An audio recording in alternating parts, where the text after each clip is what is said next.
Vamos então agora avançar para a lição da quinta-feira. E olha que coisa interessante, como é que eu começo essa lição? Os discípulos foram à vila buscar comida. Quando eles voltam, vem Jesus conversando com a mulher, não perguntam nada, vem a mulher saindo e ela deixou o cântaro lá. Oferecem comida para Jesus e Jesus responde, não, eu estou satisfeito, eu já estou feliz, eu só tenho uma comida para comer, que é fazer a vontade do Pai. Irmãos, eu não sei vocês, mas eu ainda não desenvolvi uma espiritualidade tal que eu possa dizer isso. Eu ainda gosto de uma comidinha, gosto de um almoço, de uma jantinha, de um bom pequeno almoço, de um bom café da manhã.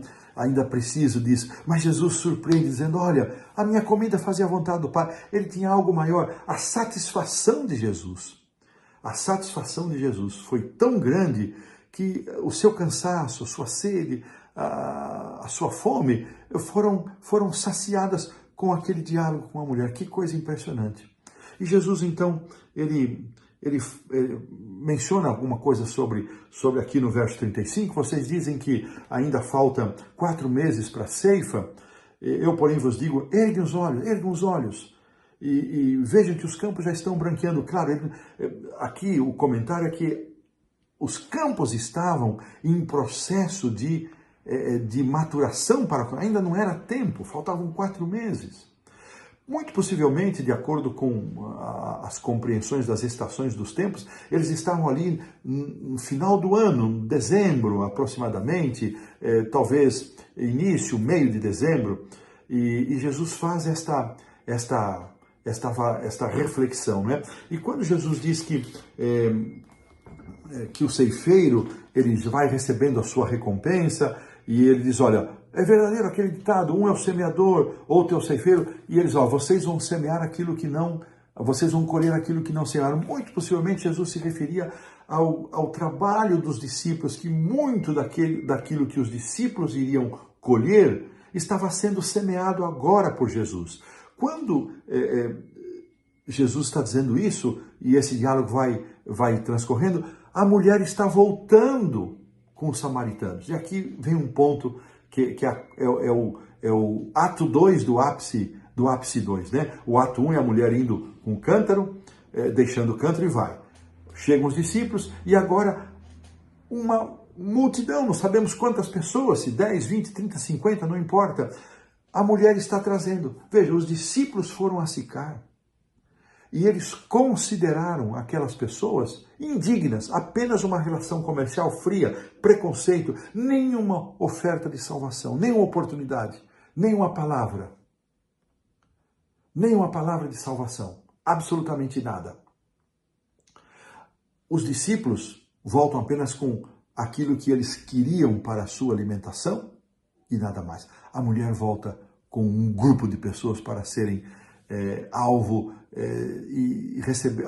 da atenção de Jesus e ouvirem as palavras de Jesus. Que coisa maravilhosa, que lição linda. E agora então eles pedem que Jesus fique com ele alguns dias, e Jesus nos é dito que ficou 2 dias. Muito possivelmente Jesus ficou o restante daquele dia e mais o dia seguinte. Ele deve ter se hospedado com esses samaritanos, comeu com eles, ficou com eles. E eu fico imaginando como que os discípulos reagiram a tudo isso. Era sem dúvida nenhuma uma lição, uma forte lição que Jesus estava dando para os discípulos, que eles tinham que olhar para além do preconceito, eles tinham que olhar para muito mais além das barreiras culturais para poderem pregar o Evangelho. E agora, a mulher, que elemento ela usa para pregar? Ela disse o seguinte, eu encontrei alguém que me disse tudo quanto eu já fiz de errado. Irmãos, você já pensou em dar um testemunho dessa maneira? Usar a sua vida torta, os seus pecados, para dizer, olha, eu encontrei alguém que me disse tudo quanto eu fiz de errado, só que ele não me condenou, ele não me julgou, ele me demonstrou carinho, compreensão, paixão, amor, perdão. Eu estou aqui para compartilhar. Ela então faz uma pergunta, não será ele porventura o Cristo? Ela já tinha certeza que ele era o Cristo, o Messias. Lembramos agora, um judeu viajante, um profeta, agora o Cristo, o Messias.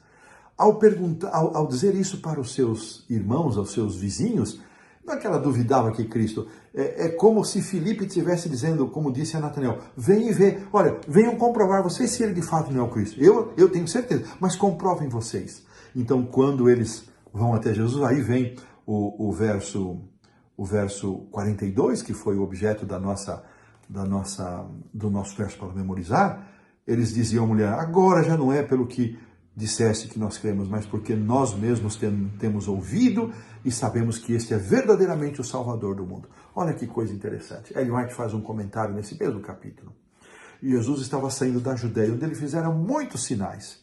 E o que ele colheu? Só o endurecimento do coração. Só a rejeição, dureza. É claro, eles depois, mais tarde, aceitariam. Mas naquele momento, hostilidade, dureza. Jesus não fez nenhum sinal, nenhum milagre entre os samaritanos, a não ser desvendar para a mulher, revelar à mulher que ele sabia da vida dela. E esse foi o único sinal que ele fez. Isso foi suficiente. Eles creram em Jesus por causa de Jesus, não por causa de sinais, milagres. Eles creram em Jesus porque viram nele o Salvador do mundo, por causa das suas palavras. Isso reforça, mais uma vez, os 4 pontos que eu mencionei na introdução dessa lição, referindo-se ainda à lição da semana passada. As palavras de Jesus, a maneira como ele se apresentava, como ele se dirigia às pessoas, como ele ligava a sua vida e sua missão às Escrituras e as profecias do Antigo Testamento, despertaram naquelas pessoas a convicção de que ele era verdadeiramente o Salvador. Quanta lição para nós! Aqui pomos um ponto final na lição da quinta-feira.